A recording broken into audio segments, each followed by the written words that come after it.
Sir हम जानना चाहेंगे ये जो प्रोजेक्ट स्पेशल प्रोजेक्ट बनाया गया है, एक कॉरिडोर है वेस्टर्न कॉरिडोर, इसके बारे में हम पूरी बारीकी से आपसे जानना चाहेंगे क्या चीज़ है, क्या इसको यूज में लाया जाएगा और कितनी टेक्नोलॉजीज इसके अंदर। वेस्टर्न कॉरिडोर रेवाड़ी से लेके मुंबई JNPT तक है और उसके ऊपर जो है केवल मालगाड़ियों के लिए ही ये ट्रैक बिछाया गया है। उसका एक सेक्शन रेवाड़ी से दादरी है जिसकी लंबाई 128 किलोमीटर है।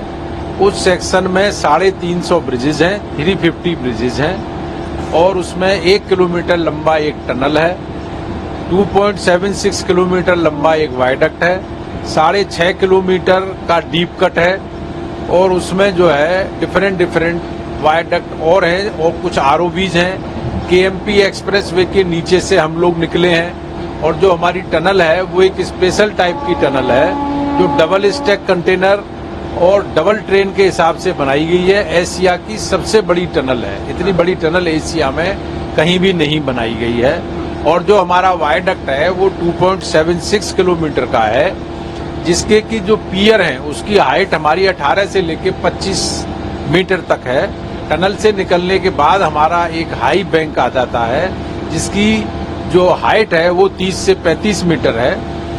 इस तरीके से हम जीरो से शुरू होके डीप कट 6.5 किलोमीटर निकलते हुए 1 किलोमीटर टनल में जाते हैं। उसके बाद 2.76 किलोमीटर का मेरा वायडक्ट आता है, हम सोना पहुंच जाते हैं। तो हमारा चूंकि इस एंड में और उस एंड में 70 मीटर का ग्रेड डिफरेंस है, लेवल डिफरेंस है, इसीलिए इस तरह की फैसिलिटी करके और हमने उसको बनाया है ट्रैक। इसमें हमने सारी मॉडर्न टेक्निक को यूज किया है। ट्रेन हमने जो पटरी लगाई है वो हमने हार्ड एंड पटरी लगाई है जो कि जापान से लाई गई है। इससे ये पूछना चाहूँगा कि जैसे इंडियन रेलवे के ऊपर पहले से मालगाड़ियों का बहुत भार था, जिससे यात्री ट्रेनों को कहीं ना कहीं दिक्कतें होती थी। अब क्या चीजें शिफ्ट हो जाएंगी, वो सारी चीजें जो है इस कॉरिडोर पे आ जाएंगी और मालगाड़ियों पे असर पड़ेगा? ये जो है जो कॉरिडोर बनाया गया है ये केवल मालगाड़ियों के लिए ही बनाया गया है और जो मालगाड़ियां इंडियन रेलवे में चलती थी उनको इसके ऊपर डाइवर्ट किया जा रहा है जिससे कि वो जो हमारे इंडियन रेलवे के जो ट्रैक हैं वो खाली हो जाएंगे और उसके ऊपर अधिक से अधिक पैसेंजर ट्रेनें चलाई जा सकती हैं। और इसके ऊपर चलाने से जो मालगाड़ियां हमारी इंडियन रेलवे में स्टक खड़ी रहती थी, यार्ड में खड़ी रहती थी और वो टाइम से माल नहीं पहुंच पाता था, अब यहाँ जब ट्रेनें चलेंगी तो ये केवल मालगाड़ियों के लिए ही है और मुंबई से लेके दादरी 18 घंटे में हम ट्रेन पहुंचा देते हैं और वो माल हमारा सीधा 18 घंटे में पहुंच जाता है। इसके साथ साथ हमने इसमें कुछ फैसिलिटी अपनी ट्रक ऑन ट्रेन की भी बनाई है जिसमें क्या है कि हमारे जो दूध के टैंकर्स हैं या कुछ और चीजें हैं वो हमारी इसमें ट्रेन में सीधी चढ़ जाती हैं और उतर के हमारे NCR में पहुंच जाती हैं। तो गुजरात से जो हमारा मिल्क है वो हमारी ट्रेन में चढ़ के और NCR में 15 से 16 घंटे में पहुंच जाता है जिससे हमारा दूध खराब भी नहीं होता है और लोगों को मिल जाता है। पहले वो रोड के थ्रू आता था तो उसमें बहुत सारा समय लग जाता था और टाइमली पहुंचता नहीं था, वो फट जाता था।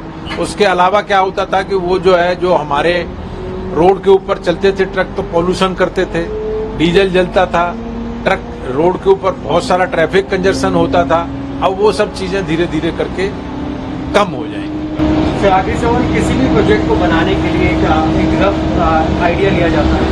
सेफ्टी मेजर्स अगर देखे जाए इसमें जो ट्रैक्स पे लिए गए हैं या ट्रेन को लेके लिए गए हैं तो ये बहुत इंपॉर्टेंट है, माल जो है सही सलामत डेस्टिनेशन पर। हाँ, इसमें सेफ्टी मेजर के लिए हमने काफी सारे सेफ्टी मेजर लिए। हमारा ट्रैक 100% सेफ्टी के साथ बनाया गया है और इसको बीच बीच में ट्रैक को हमने अपने इसमें पेट्रोल मैन और की मैन लगाए हुए हैं जो हमारे ट्रैक की सेफ्टी देखते हैं। हमारा हर 40 किलोमीटर में एक स्टेशन है और उस हिसाब से हम माल की पूरी सेफ्टी के साथ इसको माल को डेस्टिनेशन पे पहुंचाते हैं।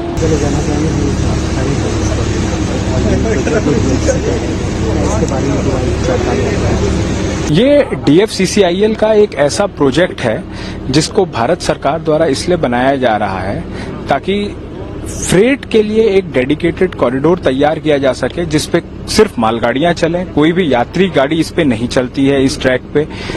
देश में अगर आप अपनी राष्ट्रीय लॉजिस्टिक पॉलिसी को हम देखेंगे, नेशनल लॉजिस्टिक पॉलिसी, तो हमारे देश में जो लॉजिस्टिक कॉस्ट है वो इस समय 14 से 15% के आसपास है।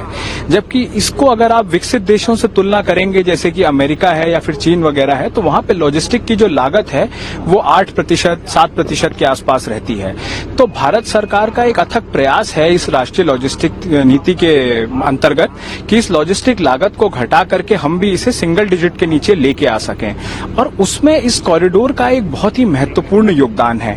ये 2843 किलोमीटर के 2 कॉरिडोर हैं कुल मिला करके। एक पूर्वी कॉरिडोर है जो लुधियाना के पास साहनेवाल से शुरू होकर के सोननगर तक जाता है बिहार में, और एक पश्चिमी कॉरिडोर है जो दादरी से शुरू होकर के जवाहरलाल नेहरू पोर्ट ट्रस्ट मुंबई तक जाता है। इन दोनों कॉरिडोर में अभी 96% से अधिक कार्य पूरा हो चुका है। सिर्फ 102 किलोमीटर का एक छोटा सा मुंबई वैतरणी सेक्शन का हिस्सा बचा हुआ है जो अगले साल तक पूरा हो जाएगा। हर दिन 350 से अधिक मालगाड़ियां इन दोनों ट्रैक्स पर मिला करके चल रही हैं। इन दोनों ट्रैक्स की लोड लेने की क्षमता जो है भारतीय रेल के ट्रैक से कहीं अधिक है। इसकी जो वोल्टेज इसमें प्रोवाइड की गई है, आप देख रहे हैं ऊपर OHE जो है वो 2x25 kV का है।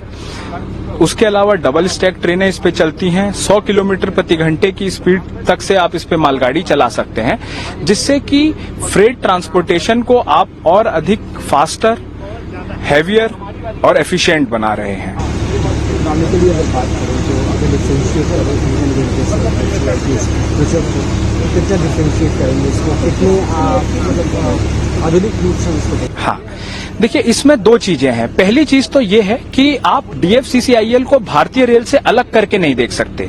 DFCCIL भारतीय रेल का एक अभिन्न अंग है, और भारतीय रेल की जो सामाजिक जिम्मेदारियां हैं, यात्रियों के प्रति जो जिम्मेदारियां हैं, उन्हें ध्यान में रखते हुए भी DFCCIL के निर्माण में ये चीज का ध्यान रखा गया है कि अधिक से अधिक मालगाड़ियों को, ताकि क्योंकि DFCCIL के ट्रैक पे शिफ्ट कर सकेंगे, उससे क्या है कि यात्री गाड़ियों के लिए ज्यादा स्कोप अवेलेबल हो जाएगा इंडियन रेलवेज के ट्रैक पे। आपकी पंक्चुअलिटी इंप्रूव होगी और साथ में नई गाड़ियों के लिए भी संभावनाएं बनेंगी।